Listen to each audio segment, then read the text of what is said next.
Jadi di video kali ini aku akan melanjutkan review buku sama seperti kemarin, yaitu tentang buku Berpikir dan Berjiwa Besar karya David G. Sword.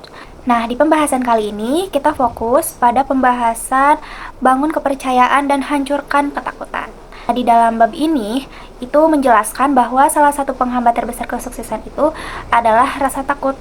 Seperti takut gagal, takut ditolak, takut tidak mampu, semua itu sering muncul dalam pikiran kita tentunya ya. Nah, menurut David G, rasa takut itu sebenarnya bukan berasal dari kenyataan, tetapi dari pikiran kita sendiri. Nah, semakin kita memikirkan hal yang negatif, maka rasa takut itu akan semakin besar. Nah, untuk mengatasi rasa takut tersebut, kita itu perlu membangun kepercayaan diri. Bahwa kepercayaan diri itu bukan suatu hal yang langsung muncul, tetapi harus dilatih secara terus-menerus, secara pelan-pelan. Nah, salah satu cara yang dijelaskan di dalam buku ini, itu adalah dengan menghadapi rasa takut tersebut secara langsung.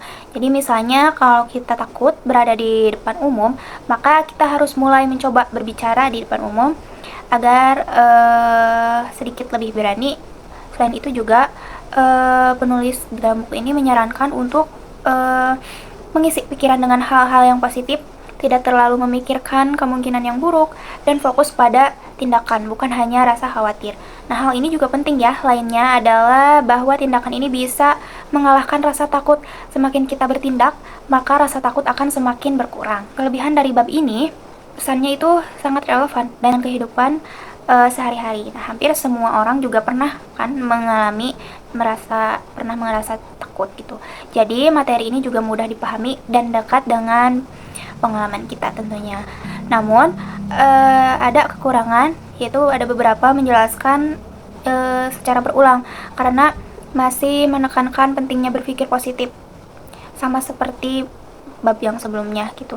Dan contoh yang diberikan juga tidak terlalu spesifik, jadi sehingga yang membaca buku ini perlu menyesuaikan diri dengan kesesuaian situasinya mereka. Kesimpulannya dari bab ini yaitu mengajarkan kita bahwa untuk sukses kita ini harus berani mengalahkan rasa takut dan mulai membangun kepercayaan diri. Nah, karena jika kita terus takut, kita tidak akan pernah maju. Tapi kalau kita berani mencoba, maka peluang untuk berhasil ini akan semakin besar. Mungkin review buku dari saya dicukupkan sekian. Terima kasih. Sampai jumpa di review buku selanjutnya. Dadah.